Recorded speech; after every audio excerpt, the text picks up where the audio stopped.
When you look at the world, what do you see? People or things? Tools or activities? Products or customers? For a long time, the world's businesses had just one perspective. They saw the products, not the people.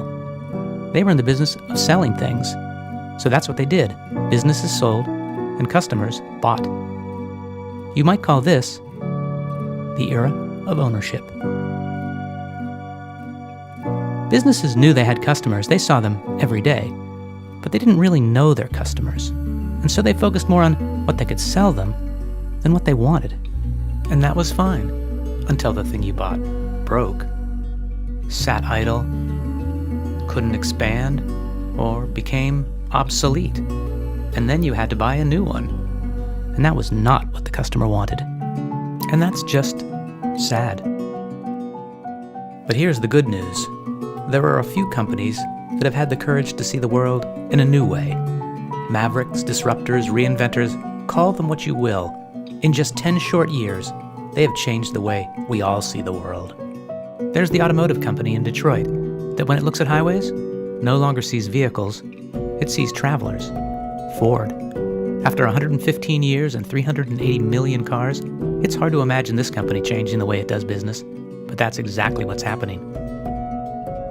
Or the world's leading construction and equipment manufacturer, Caterpillar, a company that no longer sees gigantic earth movers, but customers who need to move earth. Or how about the 70-year-old company known for crafting the most popular guitars in the world, that no longer sees instruments, but people who want to be musicians? That's what's happening at Fender. And these are just 3 examples. There are many more. Surf Air, who sees passengers instead of jets.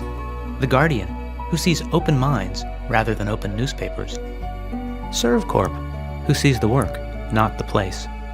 Hive, who sees smart people instead of smart homes. And Royal Canin, who sees pets instead of pet food. Companies that have the vision to look at the world in a new way, seeing people, not purchases, delivering outcomes, not products. And this is changing the world for the better. You could call this the end of ownership and the rise of usership.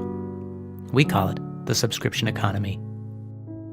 So now, when you look at the world, what will you see?